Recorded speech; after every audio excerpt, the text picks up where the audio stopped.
Hi, I'm Dave and this is Dave Does Fitness. Today we're talking about a shoe that is trying to do something a lot of brands strive for but rarely nail perfectly. And that's to be great on the road and still take care of business when your run inevitably veers off onto gravel, dirt paths, or light trails. This is the Mount to Coast H1, their new road to trail hybrid. And honestly, I think they've pulled it off better than most. If you're not familiar with Mount to Coast, they're a newer brand on the scene. They came out with their debut models just last year, and I've reviewed both the R1 and T1 models on this channel, with their target market being long distance running and more specifically, ultra marathons. Their first shoes like the R1 and P1 were built for pounding out hundreds of road miles without falling apart, and some runners in the ultra community went nuts over how durable these things are. There was even a guy that ran over 700 miles in a single pair doing some crazy Strava Chipotle challenge and won free burritos for a year. Now I like Chipotle every once in a while, but I think putting on a year's worth of burritos sounds like a bigger challenge than running the 700 miles over the month or whatever it was. The H1 takes that same durability mindset but flips it towards more mixed terrain. Now you probably noticed a couple of these action shots look a lot different than normal. And that's because I'm shooting on my new HoverAir drone. This is specifically the X1 Pro Max drone, and it does an amazing job getting steady shots that would have otherwise been literally impossible for me to get. Now at the time this video is going up, HoverAir is having a really great sale. I'm going to cover more about the X1 Pro Max a bit later in the video, so be sure to check that out. I've also got a link to the best available deal in the video description below.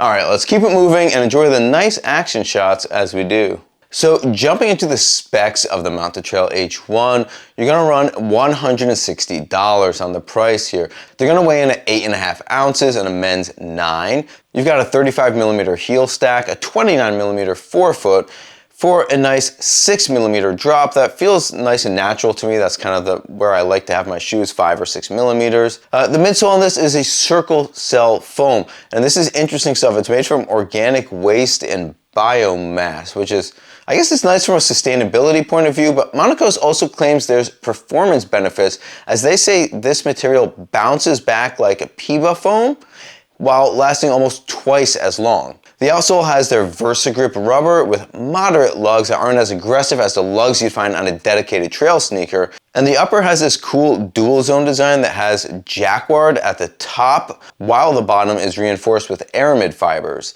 Yeah, it's the same stuff as like Kevlar. Plus their tuned fit dual lacing system, which I'm a huge fan of. It's on all their other shoes, so you're able to kind of tighten down the midfoot while leaving space to splay and breathe with your forefoot. So I've got over 120 miles on the Mount to Coast H1s at this point. I was able to get a pair right when they came out, and Mount to Coast is actually pretty laid back about how quickly review videos come out. I don't feel comfortable throwing out a review video on shoes if I've only had them for a week or two, because I feel that how they hold up and wear in is a big part of the purchasing decision. Like saying they feel great in a first run is nice and all, but what if they fall apart after 50 miles or the foam is completely dead after 100 miles? So that's why I like to give a shoe review a bit more time and why I appreciate Mount to Coast being cool about it. Now, to be honest, where I typically perform my runs, I'm on pavement most of the time. But to get in some variety and even a little bit of adventure, I do love to turn off onto gravel paths and dirt trails. I'm also not a stranger to a trail race or two. Now around me there isn't much terrain that is super rocky or technical, so if it was, I'd grab something with bigger lugs like the Mount to Coast T1 trail shoes, which is most of the time totally overkill for me. But the H1, it kind of hits that perfect Goldilocks zone where it's great off the road but still pretty good on. So out on the road it feels fast and responsive without being too harsh with the lugs. That circle cell foam they have really has some good pop to it. It's not like explosive like a plated shoe would be, but it's definitely more energetic than just an average daily trainer. Transitions are seamless as well. There's no weird rocker forcing your foot, just kind of balanced and efficient, whether I'm cruising with just some easy miles or picking up the pace for some more tempo type speeds. Then, when I hit gravel or dirt, the lugs bite in just enough to give confidence without that clacky, cleat-like feel you get from deeper trail shoes on easier terrain. The traction is overall pretty solid. No slipping on loose stuff or wet grass, and the shock absorption is good as well. I've done a few longer runs pushing 15 to 18 miles in these for no reason other than to test things out. I've found some mixed surfaces to cruise on, and my legs felt way fresher than they would have if I would have hit uneven terrain in my just standard road shoes.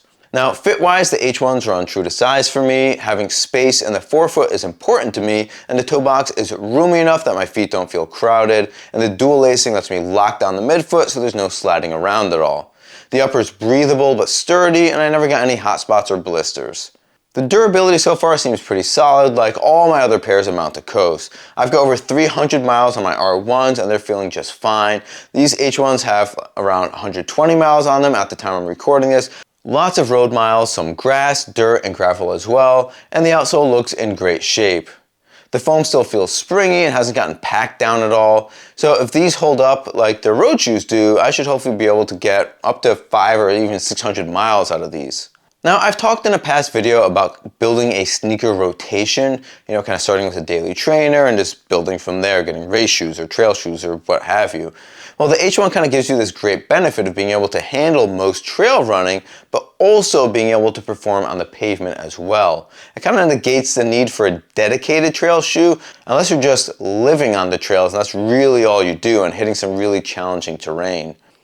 Okay, so as I mentioned earlier, you probably noticed some of these action shots look really smooth, and for once aren't just me holding a GoPro on a stick. That's because I finally was able to get something I've been eyeing for months, a self-flying tracking drone. This thing is completely awesome, and it's surprisingly small as well. This is the HoverAir X1 Pro Max. This drone can follow you up to 26 miles an hour, which may just be fast enough to handle my interval workouts, and apparently it can burst up to 37 miles an hour as well, although I've never pushed the speed that hard, but it does mean it goes fast enough to capture some cycling or skiing footage if that's what you're into.